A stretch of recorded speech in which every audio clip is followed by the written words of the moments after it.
I can't wait to tell this story to my co-workers, Stanley thought. How amusing they'll find it. Oh, won't we all just laugh and laugh at the time I thought everyone had gone missing. No matter how hard Stanley looked, he couldn't find a trace of his co-workers.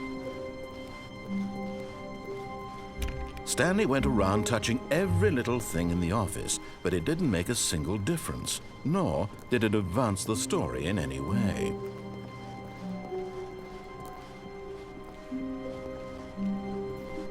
When Stanley came to a set of 2 open doors, he entered the door on his left.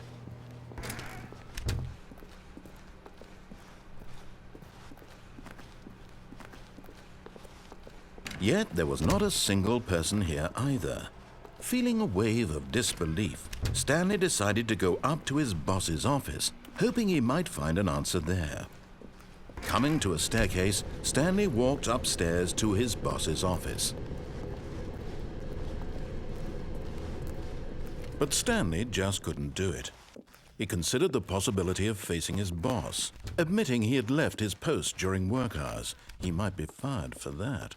And in such a competitive economy, why had he taken that risk? All because he believed everyone had vanished?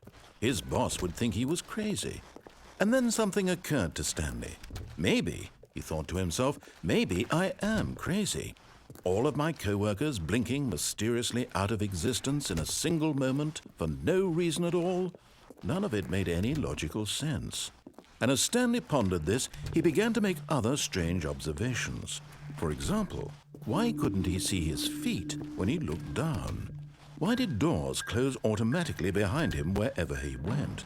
And for that matter, these rooms were starting to look pretty familiar. Were they simply repeating? No, Stanley said to himself, this is all too strange. This can't be real. And at last, he came to the conclusion that had been on the tip of his tongue. He just hadn't found the words for it. "I'm dreaming!" he yelled. "This is all a dream." Oh, what a relief Stanley felt to have finally found an answer, an explanation. His co-workers weren't actually gone.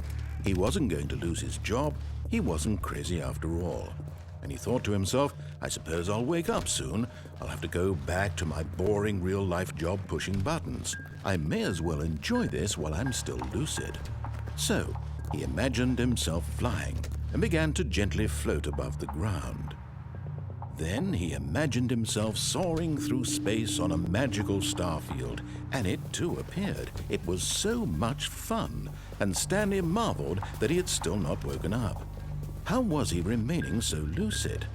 And then perhaps the strangest question of them all entered Stanley's head. One he was amazed he hadn't asked himself sooner.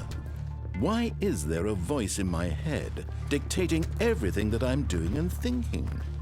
Now the voice was describing itself being considered by Stanley, who found it particularly strange.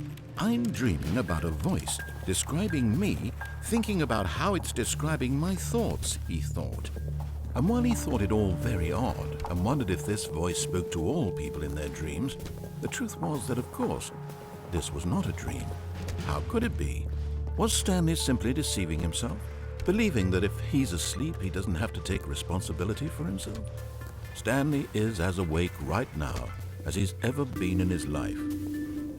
Now, hearing the voice speak these words was quite a shock to Stanley. After all, he knew for certain, beyond a doubt, that this was in fact a dream. Did the voice not see him float and make the magical stars just a moment ago? How else would the voice explain all that? This voice was a part of himself too. Surely, if he could just... He would prove it. He would prove that he was in control, that this was a dream. So he closed his eyes gently, and he invited himself to wake up. He felt the cool weight of the blanket on his skin, the press of the mattress on his back, the fresh air of a world outside this one. Let me wake up, he thought to himself. I'm through with this dream. I wish it to be over. Let me go back to my job. Let me continue pushing the buttons. Please, it's all I want. I want my apartment and my wife and my job. All I want is my life exactly the way it's always been. My life is normal. I am normal. Everything will be fine. I am okay.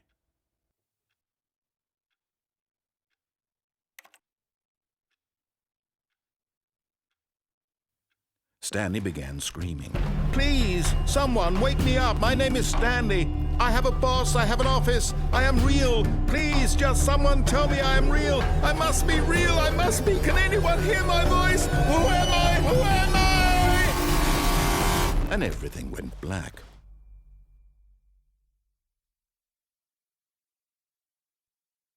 This is the story of a woman named Mariella. Mariella woke up on a day like any other. She arose, got dressed, gathered her belongings, and walked to her place of work. But on this particular day, her walk was interrupted by the body of a man who had stumbled through town talking and screaming to himself, and then collapsed dead on the sidewalk. And although she would soon turn to go call for an ambulance, for just a few brief moments she considered the strange man. He was obviously crazy, this much she knew. Everyone knows what crazy people look like. And in that moment, she thought to herself how lucky she was to be normal. I am sane. I am in control of my mind. I know what is real and what isn't. It was comforting to think this, and in a certain way, seeing this man made her feel better. But then she remembered the meeting she had scheduled for that day, the very important people whose impressions of her would affect her career, and by extension, the rest of her life. She had no time for this, so it was only a moment that she stood there, staring down at the body. And then she turned and ran.